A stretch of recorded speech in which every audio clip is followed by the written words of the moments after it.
미래한국에서 인터뷰를 했어요. 꽤 긴 인터뷰를 했습니다. 김무성, 누가 진짜 배신자냐?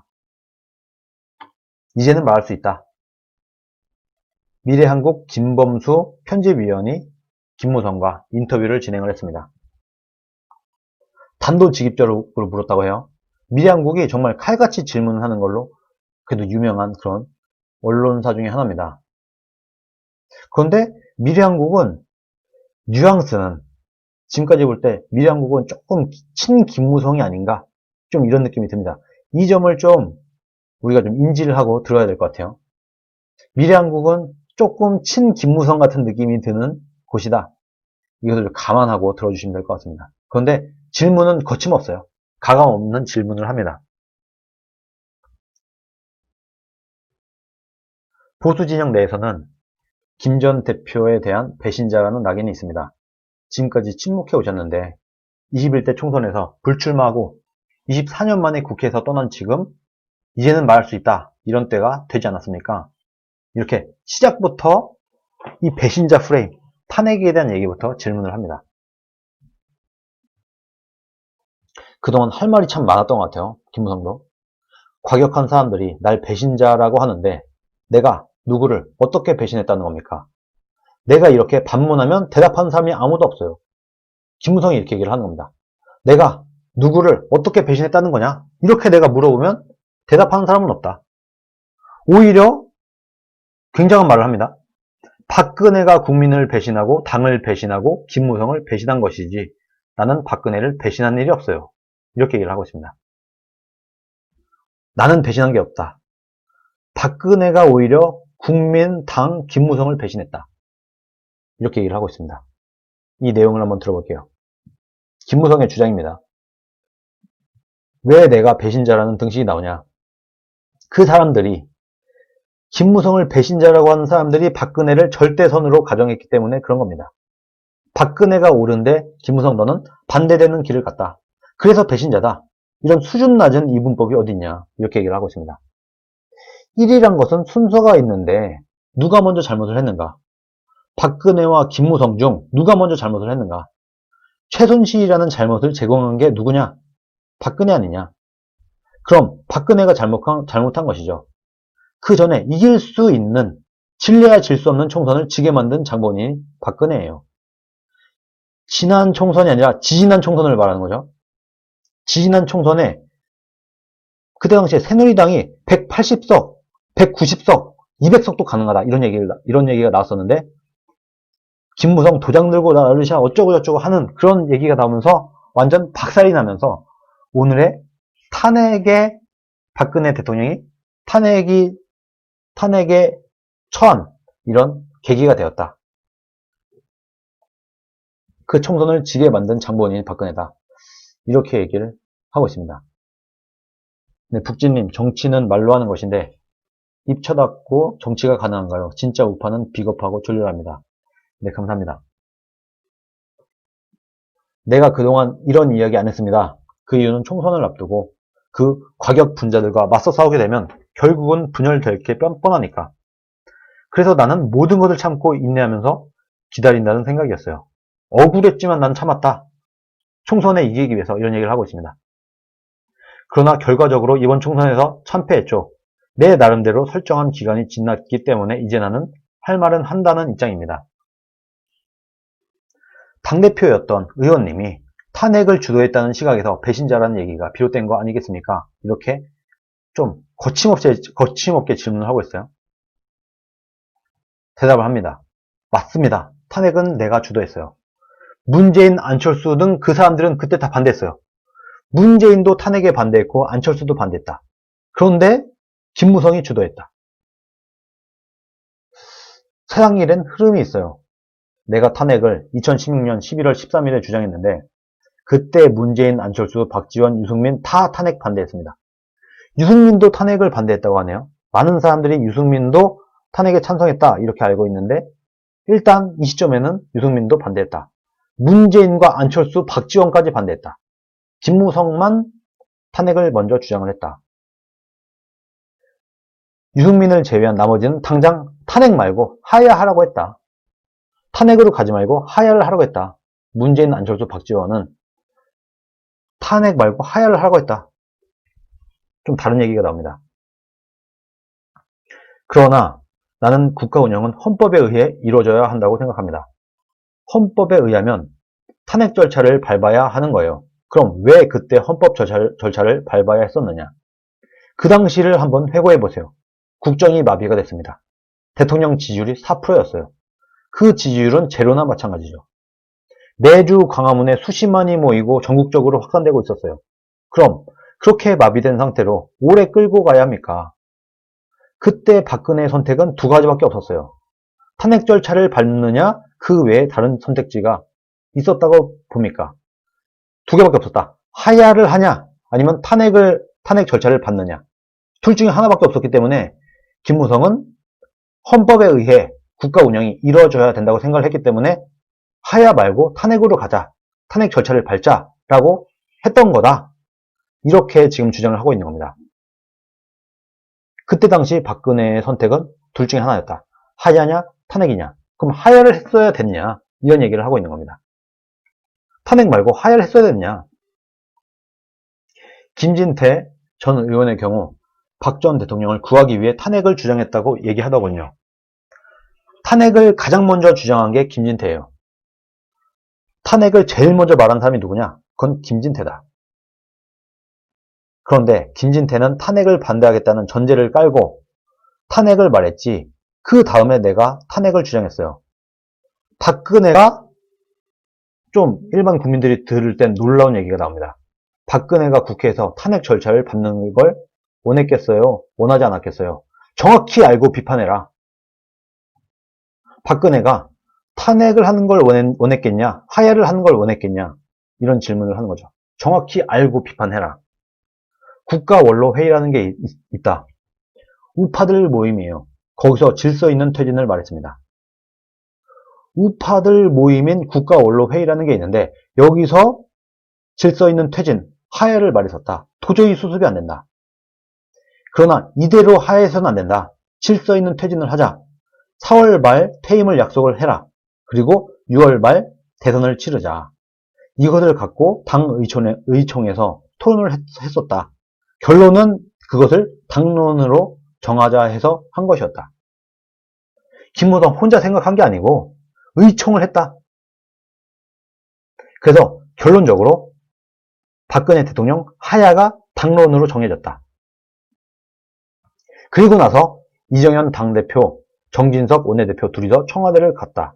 이정현은 아무 말도 안 하고 정진석이 당론으로 정했다고 이야기했습니다. 박근혜를 만나서 얘기를 했다는 거죠. 당시 박근혜 대통령을 이정현과 정진석이 만났는데 그때 정진석이 당론으로 박근혜 대통령 하야를 정했습니다. 라고 박근혜 대통령한테 말을 했다는 겁니다. 그때 박근혜는 저는 하야하지 않겠습니다. 박근혜는 하야하지 않겠다고 얘기를 했다. 그러자 정진석이 그럼 탄핵 절차로 갈 수밖에 없고 국회에서 탄핵이 가결될 가능성이 높다고 이야기했어요. 박근혜가 그 말 듣고 저도 잘 알고 있습니다. 라고 했다. 도저히 수습은 안 되고 하야는 싫고 탄핵하면 절차를 밟아야 되니까 시간은 벌 수 있다. 그리고 헌재에 가면 기각될 수 있다는 거. 그것 때문에 대통령이 탄핵을 원했던 거다. 그런데 김무성이 말하는 거죠. 내가 왜 배신자고 역적입니까? 탄핵은 박근혜도 원했다. 하야냐 탄핵이냐 이 기로에서 박근혜도 탄핵을 원했다. 김무성 개인의 생각이 아니라 의총에서 하야로 당론이 정해졌고 이것을 청와대에 박근혜 대통령한테 전달을 했더니 박근혜는 나는 하야 안 한다. 그래서 박근혜는 오히려 탄핵을 원했다. 이것이 거짓말이라고 하면은 이것이 거짓말이라고 얘기를 하시길 바랍니다. 근데 저도 이게 사실로 알고 있습니다. 이게 맞습니다. 현실은 이게 맞습니다. 많은 사람들이 프레임만 보고 지금 일부 뭐 우파 유튜버나 이런 것만 보고 뭐 김무성을 완전 역적취급을 하고 있는데 저도 뭐 개인적으로 김무성 의원을 그렇게 좋아하는 편은 아닙니다만 그런데 이때 우리가 잘 생각을 해보세요. 탄핵으로 가고 탄핵이 당연히 기각이 될 거라고 생각을 했었어요. 저도 그랬어요. 그래서 저도 그래 탄핵 가봐. 탄핵 가봐라. 탄핵이 아마 기각이 될 것이다. 왜? 헌법재판관 6명이 탄핵을 인용을 해야지 탄핵이 되는 건데 그때 우파가 꽂은 이명박이 꽂고 박근혜가 꽂은 사람들만 반대해도 탄핵은 기각이 되는 거였습니다. 그래서 탄핵이 안 될걸? 기각될걸? 이렇게 생각하는 사람들이 많았죠. 박근혜도 그것을 생각했다. 내용을 정확히 알아야 된다는 겁니다. 그러니까 또 쓱 빠져나가려고 하는 것 같은 느낌이 드니까 미래한국에서 보다 근본적으로는 박근혜 전 대통령이 과연 탄핵을 당할 만큼 잘못했냐는 그런 질문이 있겠습니다. 이렇게 아주 뼈 때리는 질문을 합니다. 그것은 지지자들이 판단할 문제가 아니죠. 국회의원들이 판단하고 헌법재판소가 판단하는 겁니다. 우리나라 헌법이 그렇다. 국민 여론이 판단하는 것이다. 세상 모든 일이란 것은 보는 시각에 따라 다를 수밖에 없습니다. 그 사람들, 극히 소수의 주장을 왜 들어야 합니까? 그게 이번 총선에서 또 증명이 됐잖아요.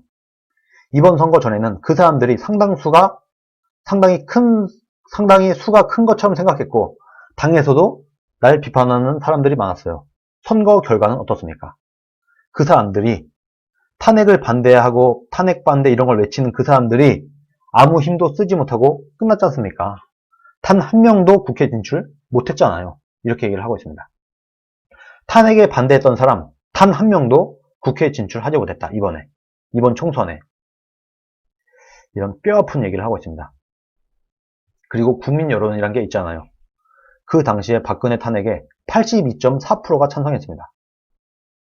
지금도 82.4%일지는 모르겠는데 글쎄요. 제가 볼 때는 거의 70%의 국민들은 박근혜 탄핵에 찬성하지 않을까. 60, 70%의 국민들은 박근혜 탄핵에 찬성하지 않았을까 이렇게 생각을 하고 있습니다.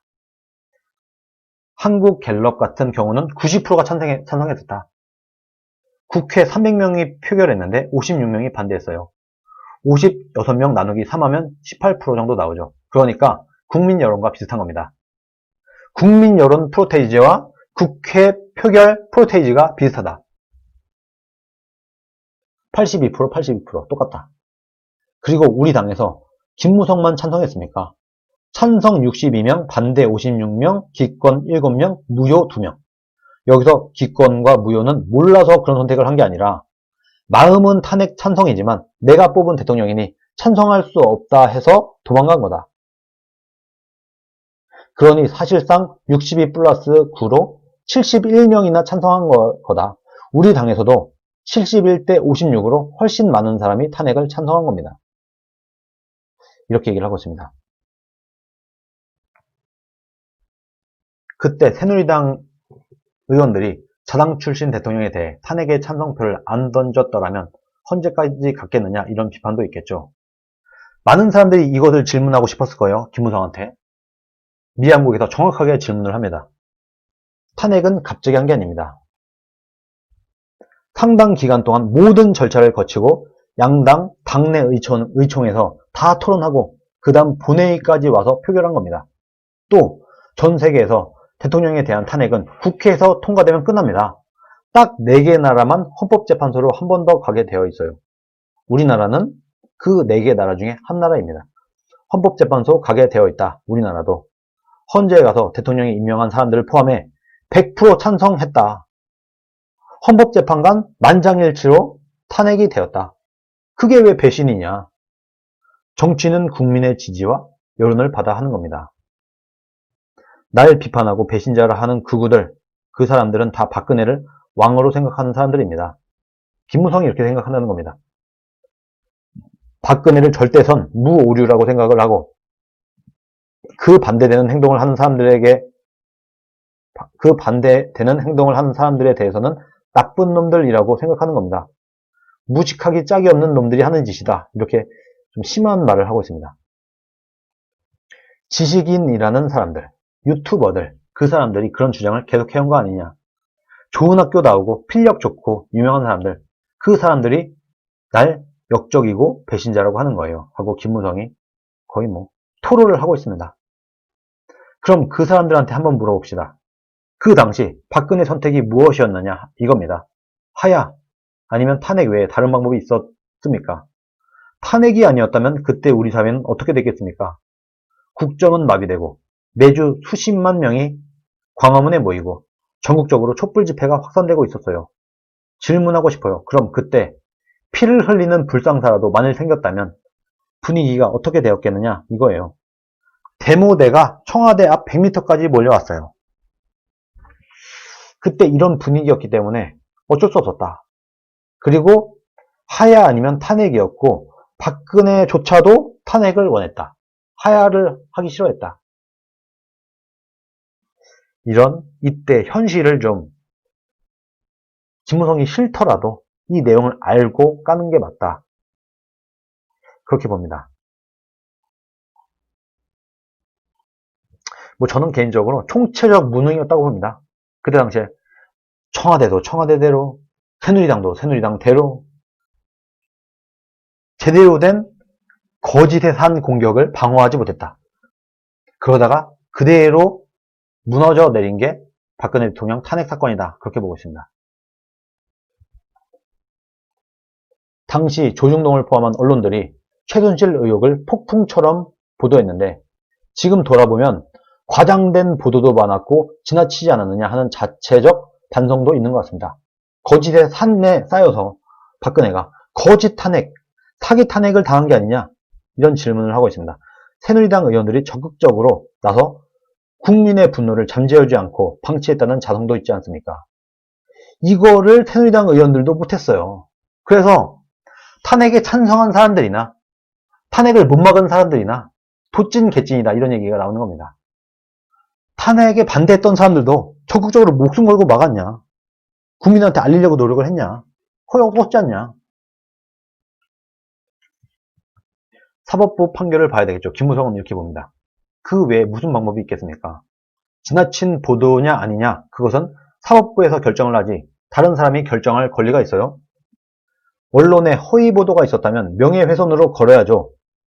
만약에 그때 당시에 언론에 허위 보도가 있었다면 명예훼손으로 걸어라. 극우 유튜버들, 블로거들 이런 사람들 왜 고발 안 하고 있냐?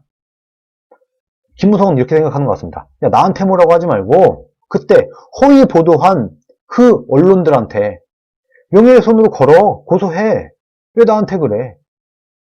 이런 얘기를 하는 거죠. 거짓의 산 공격이었다고?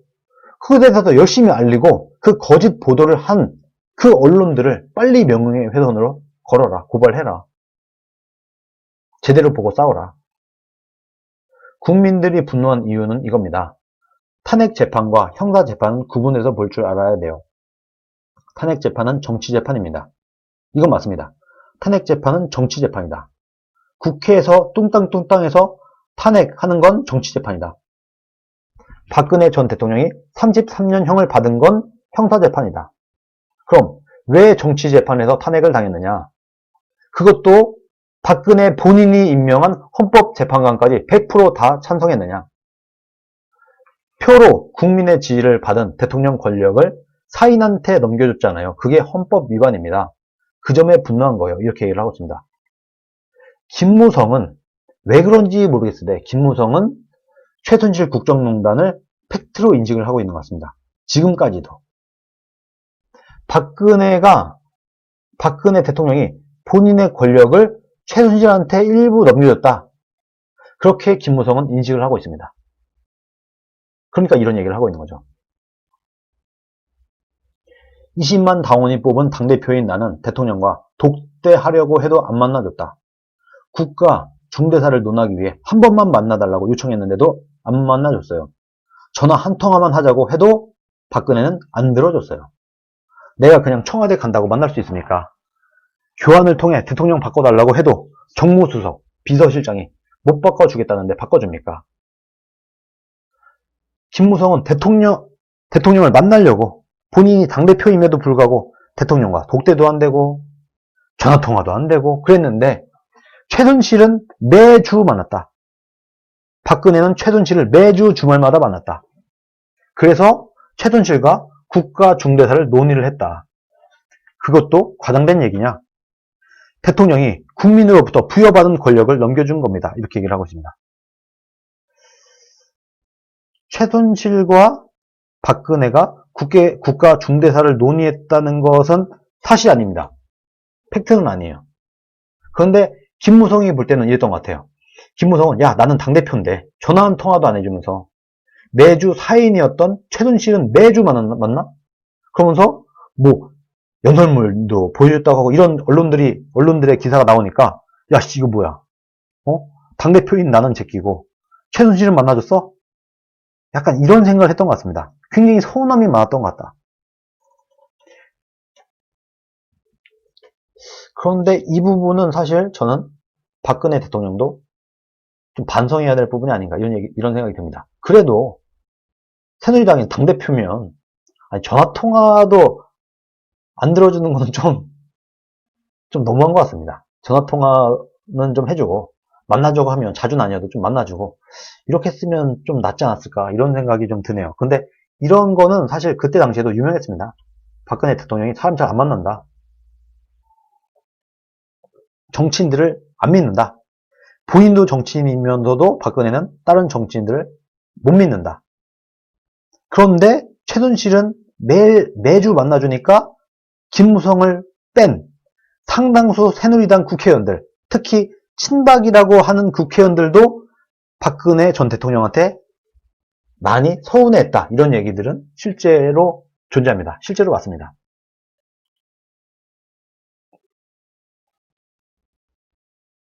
탄핵과 관련해 특이한 점 중에 하나가 당시부터 지금까지 아무도 책임을 지지 않았다는 사실입니다.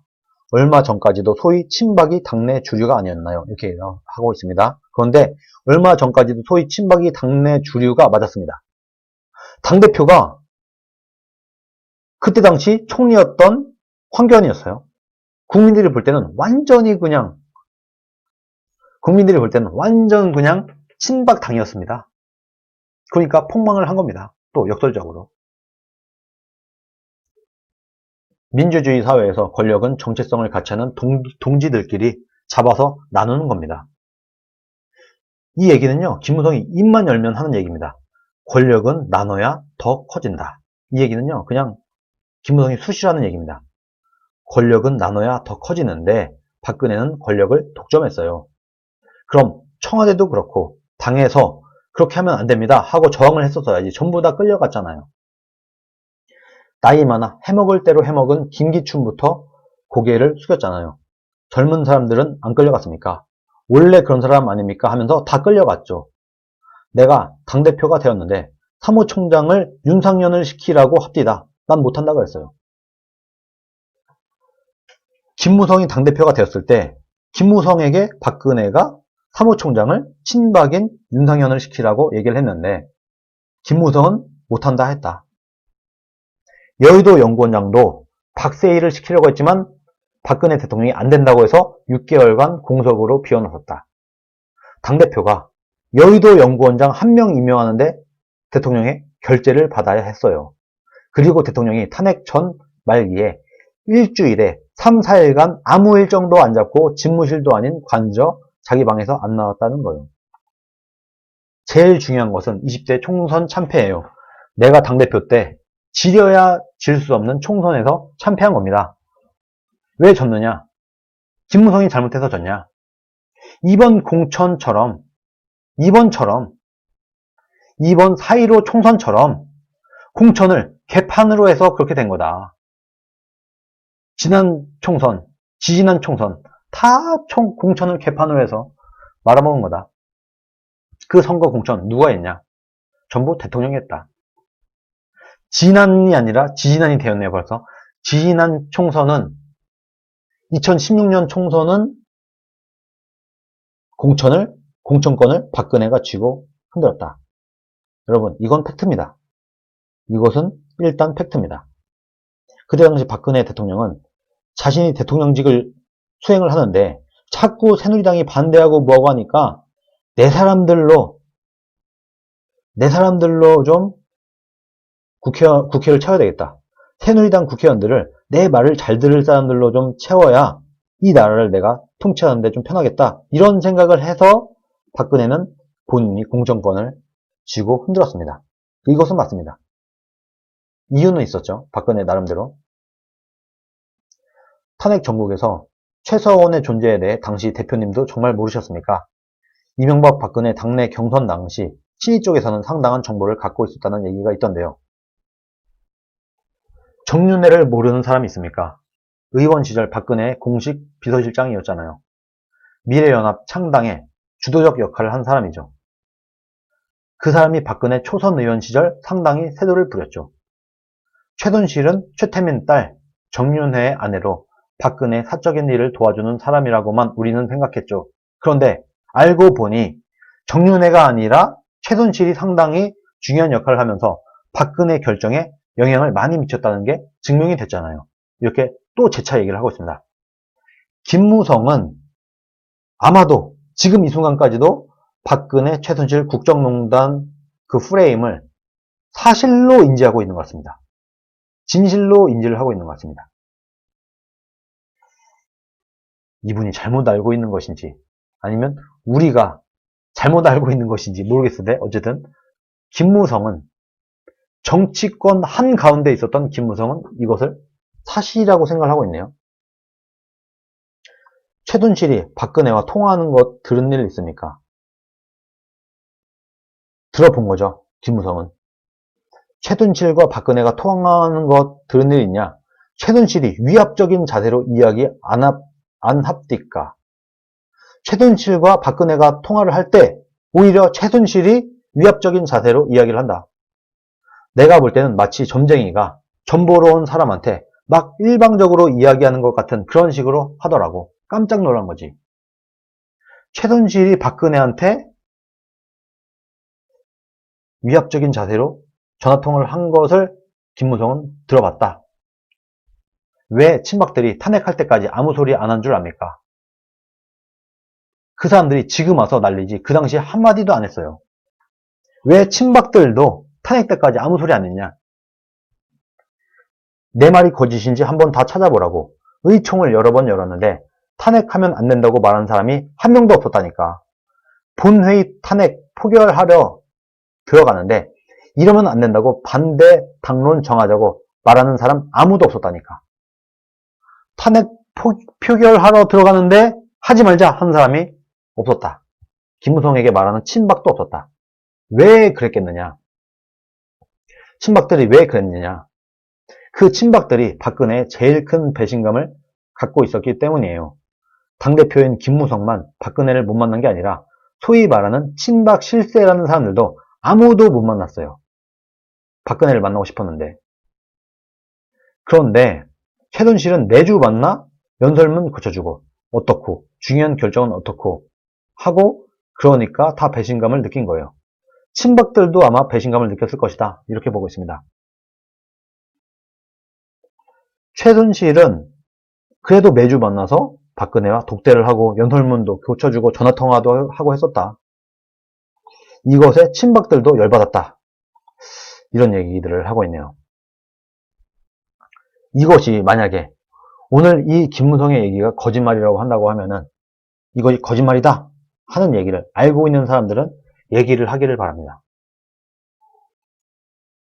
그럼 저도 그것에 대한 내용을 여러분들께 소개를 시켜드리도록 하겠습니다. 근데 지금 김무성이 이런 얘기를 할 때마다 토론이 안 돼요. 김무성이 일방적으로 얘기를 하고 이것에 대한 반박을 한 사람들이 없습니다.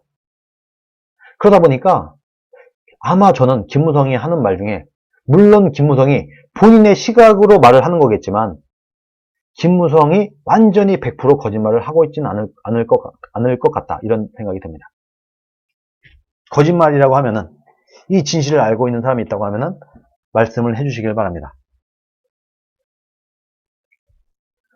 탄핵이 정당하고 부당하고를 떠나서 지지자들은 어쨌든 탄핵을 겪으면서 분열돼 있고 응어리가 맺힌 상태가 이어지고 있습니다. 이 문제를 어떻게든 해결해야 하지 않겠습니까? 어쨌든 탄핵 때문에 지금 우파들이 분열되어 있고 응어리가 맺혀 있고 한이 맺혀 있고 갈라져 있고 하나로 뭉치지 못하고 이러고 있다. 답답하다. 이거 어떻게 해야 되냐? 김무성의 답은 이렇습니다. 정치는 화해하고 풀고 해야 하는 것이죠. 그래서 나는 나에 대한 과도한 비판에 대해서도 입을 다물고 참고 있었어요. 그리고 몇 번에 걸쳐 때가 될 때 선거에 이겨야 한다고 말했어요. 선거 공학적인 측면에서 통합을 안 하면 이길 수 없으니까 닥치고 통합해야 한다는 화두를 던졌고 물밑에서 노력해 완성품은 아니지만 어느 정도 통합이 됐죠. 그리고 박근혜의 옥중 메시지가 있어야 한다는 이야기를 여러 번 했어요. 국민 여러분, 모든 게 제 잘못입니다. 박근혜가 이렇게 얘기를 해야 된다는 거죠. 문재인이 나라 망치고 있는데 당 내에서 친박, 피박, 탄핵, 찬성, 반대 이걸로 분열돼서 못 이깁니다. 다 잊고 통합해서 문재인과 싸워 이겨야 합니다. 이런 메시지를 내야 한다고 여러 번 이야기했습니다. 그런데 워딩은 좀 다르지만 대통령이 그 말을 했어요. 나는 환영의 메시지를 냈죠. 미양국에서 탄핵 때문에 갈라진, 분열된 이 상황은 어떻게 해야 되냐? 김무성이 생각하는 해답은 정치를 잘해서 회하고 풀고 닥치고 통합하고 그렇게 해야 되고 박근혜가 먼저 메시지를 던져야 된다.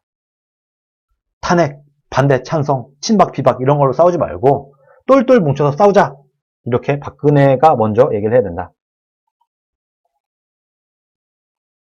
결과적으로 그 메시지가 긍정적으로 작용한 것 같지 않습니다.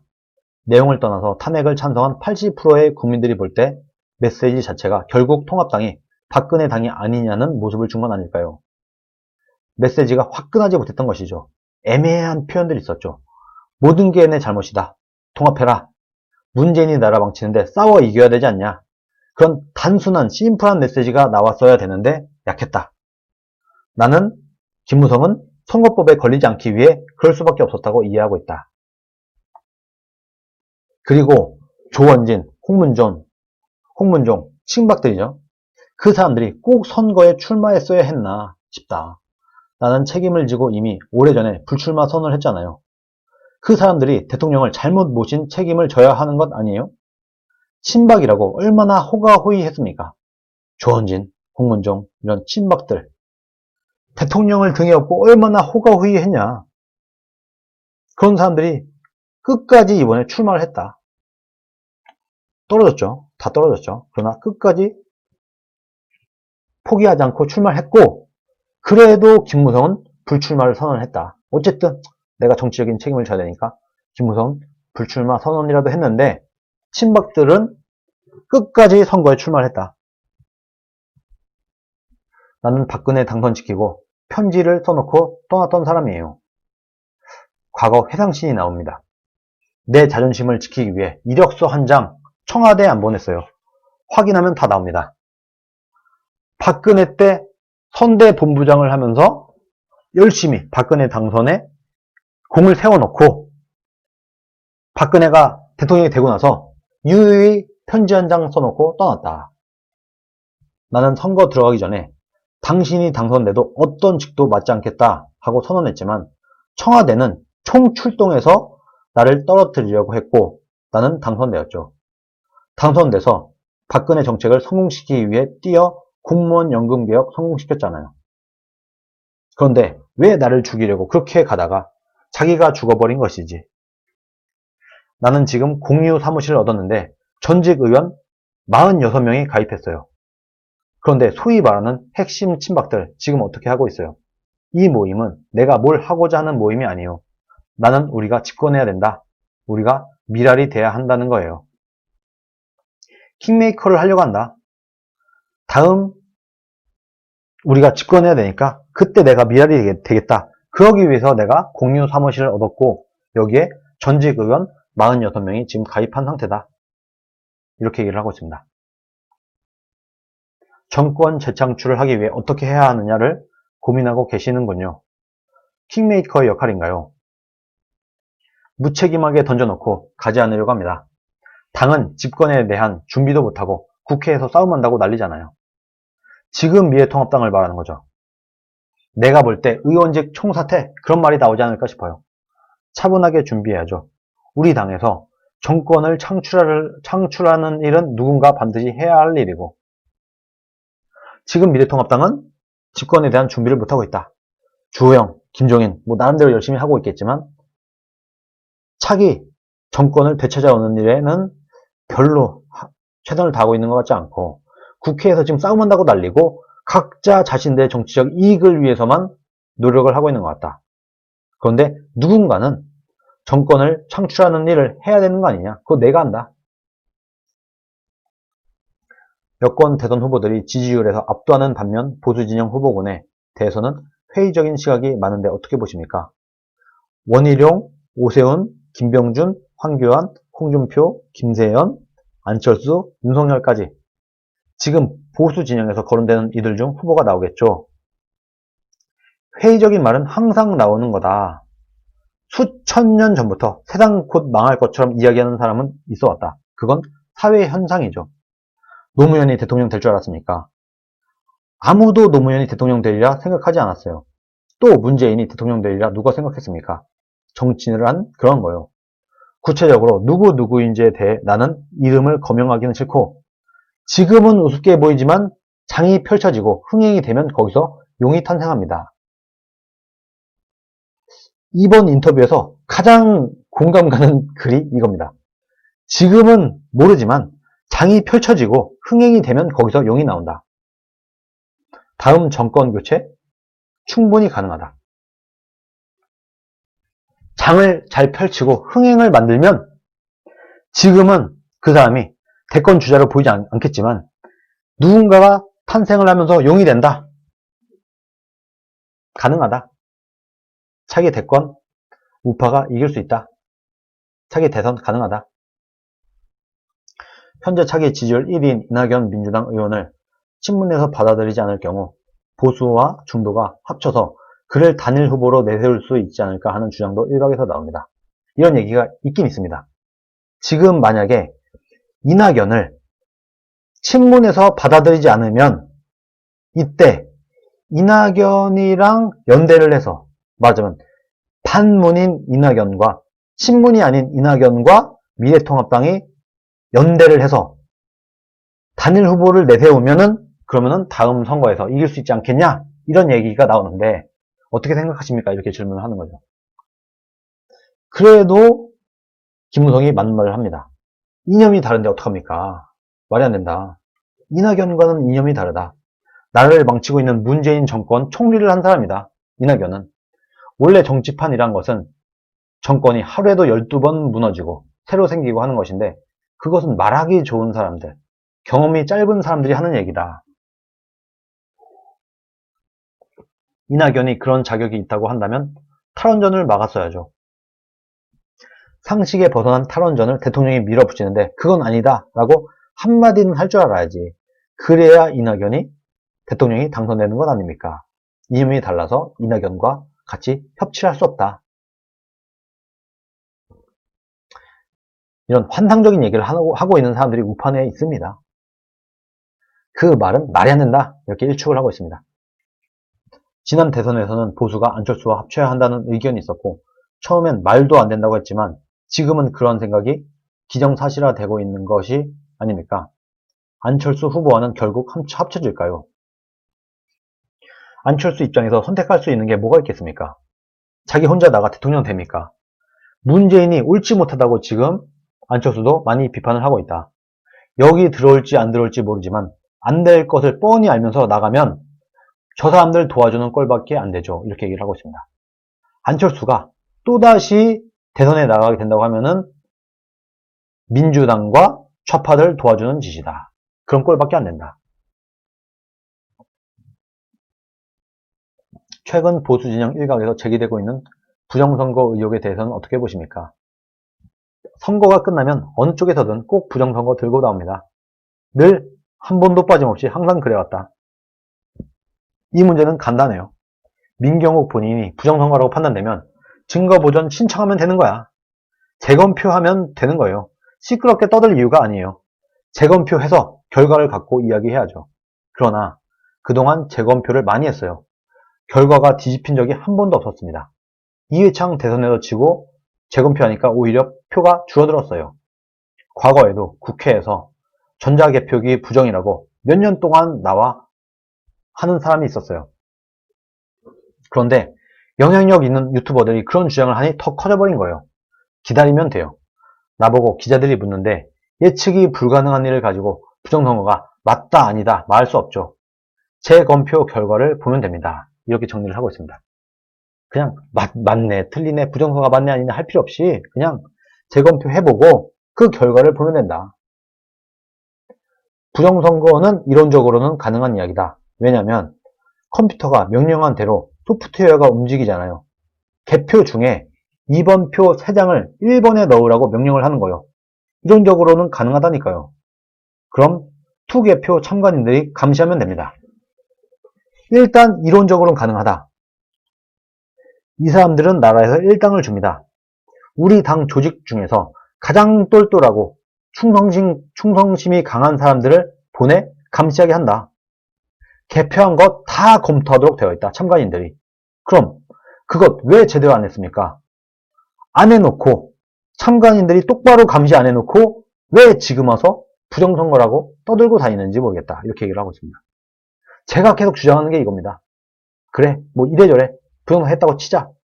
그런데 결국에는 참관인들이 당에서 다 감시할 수 있는 시스템이 되어 있다. 우리나라의 선거 제도가. 그때 심판들이 다 있는데 참관인들이 다 있는데 그 사람들이 못 잡아내고 이제 와서 왜 부정선거라고 떠들고 있냐. 개표한 거 다 검토할 수 있고 눈으로 직접 보고 확인할 수 있는 제도가 다 되어 있는데 그때 왜 제대로 안 해놓고 이제 와서 부정선거라고 떠들고 있냐. 이렇게 얘기를 하고 있습니다. 맞는 말입니다. 이 얘기는 부정선거에 대한 얘기는 정말 맞는 주장이다. 이렇게 보고 있습니다. 재검표 결과를 보고 판단하자. 맞네 맞네 이걸로 지금 또 우파들이 분열돼 있죠. 이런 걸로 싸울 생각 하지 말고 가뜩이나 지금 분열될 게 많아요. 좌뇌 우뇌 뭐 선거에 탄핵에 찬성했네 반대했네 개파가 어떠네 저쩌네 내가 지지하는 정치인이 누구네 여기에다가 또 지금 부정선거 때문에 부정선거가 맞다고 생각하냐 틀리다고 생각하냐 여기에 계속해서 또 서로 갈라져 있는데 이 짓 하지 말고 그냥 재검표 결과를 기다리자. 싸우지 말자. 말하자면 이렇게 얘기를 하고 있는 거죠. 보수의 열성 지지자들의 목소리가 보수 진영과 당내 과잉 대표되고 있다는 지적이 있습니다. 열성 지지자라는 표현은 맞지 않다. 소수의 과격 분자들인데 목소리만 크죠. 선거를 통해 증명이 됐잖아요. 그 사람들 하는 말이 맞았다면 다 당선돼야 할 것 아니에요. 다 떨어졌잖아. 이게 신봉입니다. 박근혜 신봉자. 박근혜는 일반 사람들과 달리 박정희라는 큰 영웅과 연결돼 있어 그 신봉자들이죠. 신봉이란 것은 존경과 다릅니다. 그 사람들이 그런 겁니다. 서울역에서 집회 3년 넘도록 비가 오나 눈이 오나 5,000명 이상이 모였잖아요. 그게 정치 집회에서 가능한 일입니까? 나는 정치 오래 한 사람이지만 그런 일 본 적이 없습니다. 그 사람들 지금도 보입니까? 내가 선거 전부터 선거를 통해 친박은 사멸하고 안철수는 소멸된다고 얘기했어요. 사멸과 소멸은 다르죠. 그대로 됐잖아요. 친박 다 죽었잖아요. 이번에 친박들 다 떨어졌다. 어쨌든 간에 결과적으로 어쨌든 간에 친박들은 다 떨어졌다. 이것에 대한 내용은 제가 여러 번 말씀드렸죠. 왜 친박들이 다 떨어졌냐. 김무성 젊은 시절의 사진입니다. 젊을 때는 이렇게 뚱뚱하지 않았네요. 김영삼 전 대통령이고 김무성 전 의원인데 살 좀 빼면 좀 괜찮을 것 같습니다. 지금 약간 곰 같은데 실제로 보면 굉장히 곰 같고 등치 크고 이런데 살을 빼면은 뭐 누구나 그렇겠지만 좀 날 것 같네요. 김종인 비대위 체제에 대해서 어떻게 보십니까? 김종인 위원장이 보수파라는 말을 쓰지 말자 하고 했는데 이 점은 어떻게 생각하십니까? 선택해서 굴러가고 있잖아요. 나는 잘해주기를 바라는 마음이죠. 보수라는 말을 쓰지 말자 하는 데는 찬성이에요. 이유가 있어요. 북한은 공산당이 보수 아니에요. 헷갈리는 거예요. 정당은 정체성을 같이 하는 동지들이 정권 창출을 위해 모인 곳인데 보수와 진보는 그게 아니잖아요. 보수와 진보는 정체성이 아니라 좌우가 맞다. 우파라는 말은 쓰죠. 저 사람들은 좌파라는 말을 듣기 싫어하지만 좌파를 좌파라고 하지 뭐라고 합니까? 사회주의자, 그 정도 외에는 다른 단어를 찾을 수 없어요. 또 진보와 보수라는 의미를 놓고 볼 때 보수가 진보를 이길 수 있습니까? 못 이겨요. 그래서 쓰지 말자는 거예요. 세상이 바뀌었는데 좌우 개념도 오랫동안 내려온 고정관념에서 벗어나야죠. 새로운 길로 가야 돼요. 영국 노동당이 새로운 길을 찾았지만 우리도 크게 변한 사회에 맞는 보수를 찾아야 합니다. 그것을 고민해야 해요. 그게 비대위가 할 일입니다. 비대위는 우리가 왜 졌는가, 왜 참패했는가에 대해 구성원들이 인정하고 흡족해야 할 수 있는, 인정하기는 싫지만 불편한 진실을 찾아내 어떤 길로 가자는 대안을 내야죠. 설득하면 김종인호가 성공하는 것이고 못하면 또 실패하는 거예요. 이렇게 얘기를 하고 있습니다. 그런데 성공했으면 좋겠지만 저는 개인적으로 실패할 것 같습니다. 김종인의 실력으로 성공하기 어려울 거라고 봅니다. 이번 총선에서 대표님이 호남에서 역할을 해줬으면 좋겠다는 기대가 있었는데 흐지부지 되고 말았습니다.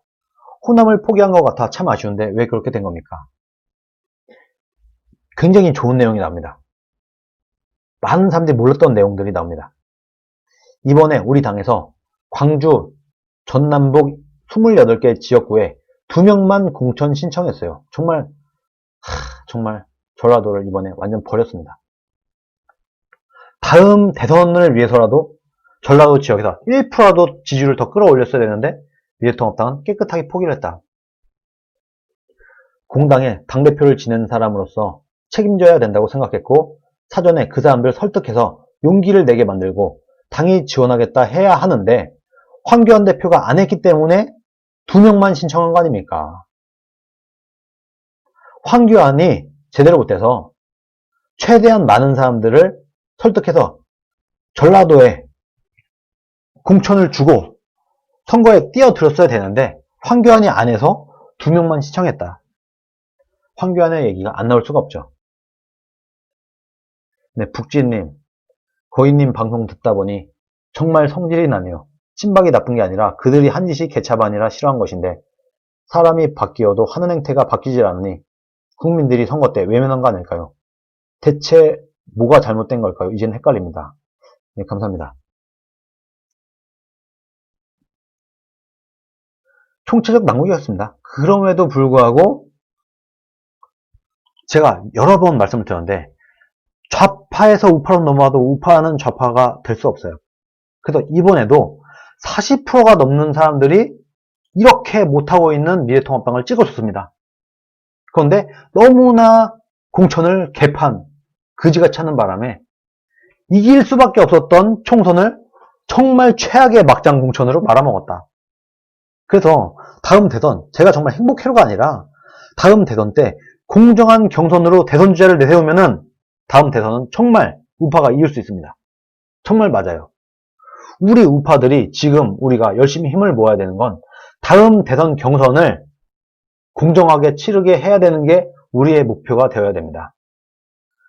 이것을 하게 되면 다음 대선 경선을 정말 공정하게 할 수 있으면 다음 대선 이길 수 있는 거고 또 개판으로 김정인이 뭐네 이런 사람들 일부가 세자 책봉하듯이 대선 후보를 끌어올리는 방식으로 하면 우리는 집니다. 그럼 우리가 해야 될 일은 너무나 명확하죠. 다음 대선 경선을 공정한 경선으로 만들면 됩니다. 그럼 되는 겁니다. 그러면 우리는 희망적인 미래를 맞이할 수 있습니다.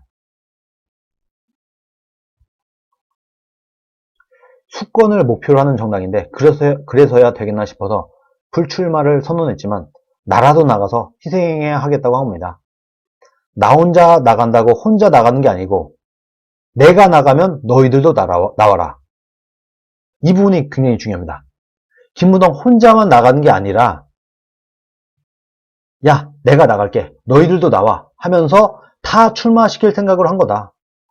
김무성을 전라도에 공천을 줬으면 황교안이 경쟁자 쳐내기로 김무성에게 공천을 안 줬죠. 그게 아니라 황교안이 이번 총선에서 이기기 위해서 김무성을 전라도에 공천을 줬다고 하면은 김무성 혼자 나가는 게 아니라 김무성이 이 사람 저 사람 다 끌고 가서 전라도에 출마를 하려고 했다. 야 내가 나가면 너희들도 다 나와. 그렇게 전라도 28개 지역구에 다 같이 출마를 해서 당선은 안 되겠지만, 전라도에서 당선이 될 리가 있겠습니까? 당선은 안 되겠지만 그래도 조금이라도 전라도의 표를 끌어오기 위한 노력을 했을 것이다. 이것을 황교안이 막았다. 본인 개인의 정치적인 이유로. 네, 북진님, 지금 통곡당이 하는 짓 보면 공정한 경선이 이루어질지 의문입니다. 짜증납니다. 네, 감사합니다. 그렇게 하게끔 해야죠. 우리가 노력을 해야 되겠죠. 국민들 마음을 돌리고 뭐 이런 거는 어려울지 모르겠지만 우파들이 똘똘 뭉쳐서 다음 대선 경선을 똑바로 치르게 할 수는 있을 것 같습니다. 우리의 노력의 초점은 이것을 향해야 된다. 저는 그렇게 봅니다. 공정한 경선을 치르게 하면은 다음 대선 이긴다. 이것을 믿고 이것을 목표로 우리가 노력을 해야 된다. 저는 그렇게 봅니다. 그런데 그것을 막는다는 게 웃기는 사람들이지. 어차피 난 나가서 떨어질 거 뻔한데. 제가 그때 뭐라고 했습니까? 전라도에 누구라도 공천을 주고 선거를 뛰게 만들어라. 그래서 이번에는 못 이기지, 당연히. 이번 선거는 못 이기지만 다음에 대선 안 할 거야? 대선 때는 전라도에서 한 사람이라도 우파의 표를 주면 그래도 한 표를 가져오는 거 아니냐. 미래를 생각을 해야 된다. 제가 그런 얘기를 했었죠. 그걸 했어야 했다. 김무성도 참 어이가 없다는 거죠. 그것을 막는다는 게 웃긴 사람들이다. 내가 가면 뭐가 불리하다는 생각을 했는지. 그 사람들은 공인으로서 자격이 없는 사람들이에요. 황교안, 김영호 이런 사람들. 공인으로서 자격이 없는 사람들이다. 자신의 개인의 정치적 이익 때문에 전라도에도 공천을 못 주는 이런 쫄보들은 공인으로서 자격이 없다. 그리고 김무성이 호남 광주에 객기로 출마하려 했던 게 아니다. 다 연고가 있다. 김무성은 전라도에 연고가 있다. 54년에 우리 아버지가 미군 정청으로부터 전남방직이라는 회사를 샀다. 전남방직 월급날 광주시장에 장이 섭니다. 그때 다 못 살 때였으니 여공이 월급 받아 아버지 약값, 동생 학비 냈어요. 여공 동생들이 그 돈 갖고 공부를 많이 했습니다. 그게 광주의 역사예요. 나중에 금호도 생기고 기아 자동차도 생기고 했지만 그때는 안 그랬죠. 그 다음 전남 중고등학교를 설립하고 그것도 국가에 헌납했어요. 김무성 집안이 한 일이 이겁니다. 전남 방직 그리고 전남 중고등학교를 설립하고 이것을 국가에 헌납하고 광주 무등 경기장도 우리 전남 방직이 지정한 땅입니다. 그런 사연이 있는 지역이에요. 이것을 내세워서 선거전을 피려고 했다. 충분히 해볼만 했다. 당선은 못 되지만 그래도 전라도에서 조금이라도 바람을 불어일으킬 수는 있지 않았겠느냐. 이런 거죠. 그냥 내가 그냥 죽으러 객기로 간 건 아니었고 전라도에 나를 공천을 주면은 물론 당선은 못 되지만 그래도 전라도에 작은 바람이라도 불러일으킬 수 있었다. 그래서 호남의 바람이 조금이라도 불러일으켜갖고 이 바람이 수도권에 조금만 영향을 끼치면 수도권에서 접전지에 있는 사람들이 당선이 될 수도 있지 않았겠느냐. 이런 얘기를 하고 있는 겁니다. 정말 아쉬운 부분입니다. 정말 황교안은 정말 공인으로서의 자격이 없는 것 같습니다. 김무성 말만 따라. 통합당이 산업화 세력뿐만 아니라 민주화 세력의 전통도 함께 갖고 있는데 국민들이 잘 모르고 있는 것 같습니다. 중요한 얘기입니다. 우리 당 하면 이건요 정말 다른 건 다 차치하고 이 부분 정말 중요합니다. 민주화를 싫어해요 우파들은. 그런데 산업화도 우파가 했고 민주화도 우파가 한 겁니다. 산업화도 좋은 거고 민주화도 좋은 거예요 말하자면. 그런데 통합당의 어떤 사람들은 산업화만 좋은 거라고 생각을 하고 민주화는 적으로 치부를 합니다. 민주화 세력은 적이고 산업화 세력만 우리 편이다 하는 이상한 생각을 갖고 있는 사람들이 많다. 중요한 얘기입니다. 우리 당 하면 과거 쿠데타 세력, 독재 세력 이렇게 보는데 천만의 말씀입니다. 우리는 민주화 세력입니다. 김무성이 민추협 창립 멤버다. 3당 합당에서 민주화 세력이 쿠데타 세력을 이겼잖아요. 그리고 집권했잖아요. 그게 YS다. YS가 민주당 구파벌이고 김대중이 민주당 친파벌이에요. 그런데 저쪽에서는 자기들이 민주당 본류라고 하는데 틀린 말이에요. 우리 당이 분명히 민주화 세력이에요. 산업화 세력도 우파고 민주화 세력도 우파인데 지금 우파들이 자신의 세를 쪼개는 정말 한심한 짓을 하고 있는데 민주화 세력들을 다 적으로 돌린다. 지금 미래통합당 안에 있는 민주화 세력들도 우파로서 끌어안아야 선거에서 유리하다.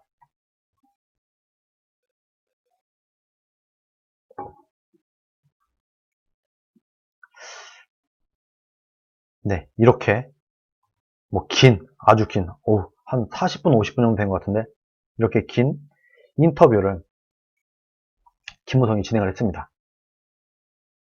일단은 제가 오늘은 김무성이 한 얘기에 대해서 있는 그대로 김무성이 한 얘기를 쭉 설명을 드리고 약간의 제 생각을 녹여서 설명을 드린 부분인데 물론 김무성이 한 말이 다 있는 그대로의 사실이냐 하면 그거는 아닐 수도 있습니다.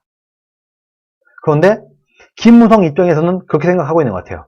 본인은 좀 억울하고 좀 그런 것 같아요.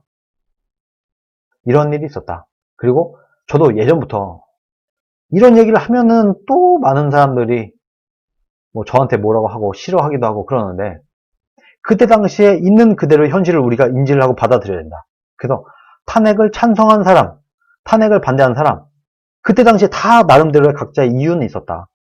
탄핵을 찬성했다고 해서 다 역적이고 나쁜 놈이고 탄핵 찬성파는 다 쓰레기 이렇게 치부하기에는 그때 당시에 정치적으로 너무 복잡한 일들이 있었다. 이런 말씀을 여러분께 한번 드리고 싶었습니다. 그리고 내용 중에서 꽤 쓸만한 내용들이 있어요. 만약에 김무성의 이 얘기가 말이 안 된다. 이 김무성의 얘기에 대해서 반박을 하겠다. 진실이 아니다 하는 사람이 있다고 하면은 얘기를 해주세요. 그리고 그런 사람들이 정치인 중에 있다고 하면 나서서 좀 얘기를 해주시기 바랍니다. 그냥 아니라고 하지 말고 그러면 그것도 제가 따로 또 소개를 드리도록 하겠습니다.